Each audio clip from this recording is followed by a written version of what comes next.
My name is Donald K. Rice. I was born on May 25th, 1929. My name is Nana Claire Palmer Rice. I was born August 16, 1929. The first time we met, we were probably only about, I guess about 13 or 14. We were on the Chesapeake Bay. And she had a cottage that was on the bay and right across, just down a little ways from our house.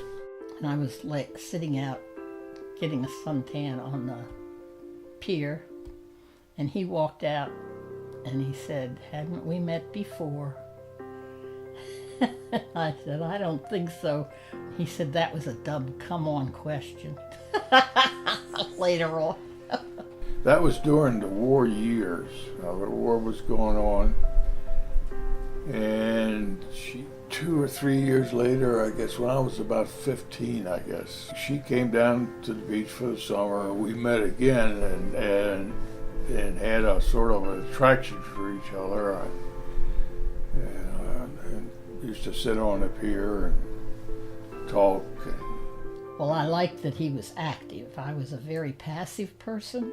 One thing developed in another, and after that summer, whichever summer that was, I can't remember, but we didn't see each other for about a year or two. Then there was a summer, then by the time I was driving, we met again down there and started a relationship that, well, it's been going on for 70 years now. And he always had something going on, and we were always going places and trying new foods, and perked my life up. She was a little different from other girls. I'd never had a real crush on any girl up until then. I was sort of a guy's guy, and I ran with my best friend name was Lloyd Oliver. A lot of times it'd be the three of us, and we'd go watch the fights at the bar, and we would drink beer, underage, of course, about 16. But there was the bar we went to was a neighborhood bar, and the guys that owned it were veterans, and they were relatives of my friend Lloyd. I guess we pretty much went to the movies. That's what we did. You said y'all would go to bars. Okay, I was going to leave that out. I did not drink at all. So I'd get a Coke and a sandwich. And we'd watch the fights on TV, which bored me like anything. But I liked him. So I put up with it. She put up with all that nonsense, and Lloyd and I would play ping pong. Her family had a ping pong table in the basement, and Lloyd and I were real ping pong players, and we'd go over there, skip school in the daytime, go over there in her basement and break in and go down in the basement, play ping pong all day, and they'd come home from school. I think I said, "Shouldn't we get married?" I don't think he ever really proposed. Well, I remember he was in the service, going through pilot school. Of course, I couldn't be married in the Air Force. During the course of the first half year I was in pilot school, they changed that regulation that said you could be married. So we came home a week early, and we had to switch all the wedding plans. We got married in December the 21st, 1948. And it snowed that night.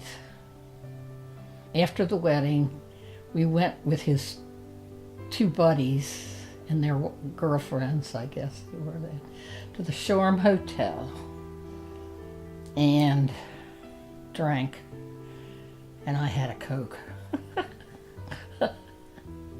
We only had about 3 or 4 days after we got married. It was right at Christmas time. we went to Philadelphia and stayed in a hotel, and we had some friends in Philadelphia which we visited. That for about 2 days, I guess, and then we came back to celebrate Christmas with the family. And right after Christmas, I had to get back to Parent Air Force Base. Well, I was always much more frugal. One of the most stupid things I ever did He wanted to buy boats. was buy a big boat. That was one of the most stupid things I did. Did he mention that? Huh? He did. And he won out. He bought boats, and I always said we were boat poor. I didn't buy it without her knowing about it, but she wasn't too happy about it, I don't think. And actually, she's absolutely right, because it was a total disaster, as it turned out. Appreciate most about him that he's still alive. And we're both using walkers together now.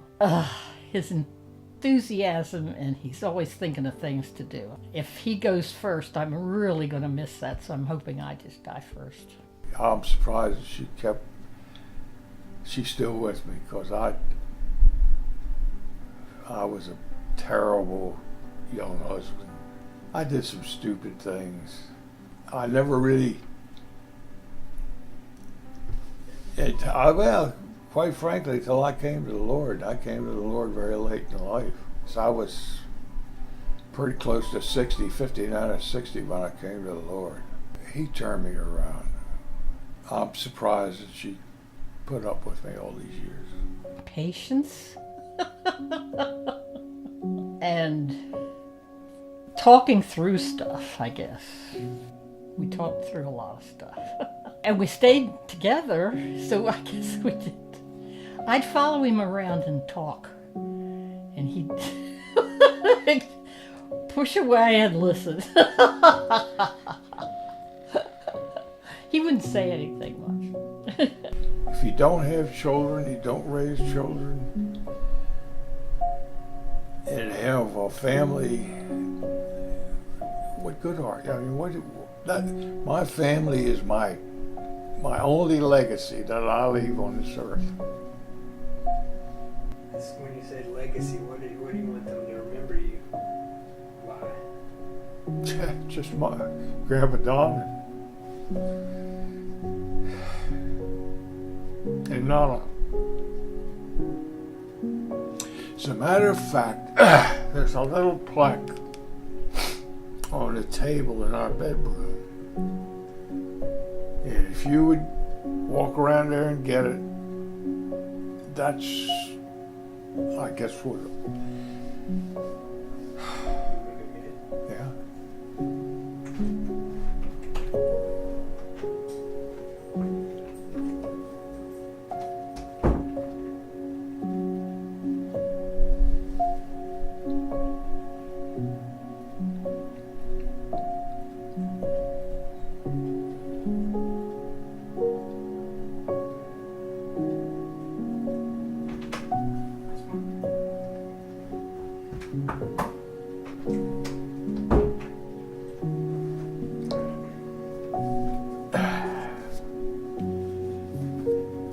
The most romantic love story isn't Romeo and Juliet, who died together, but Grandpa Don and Nana, who grew old together.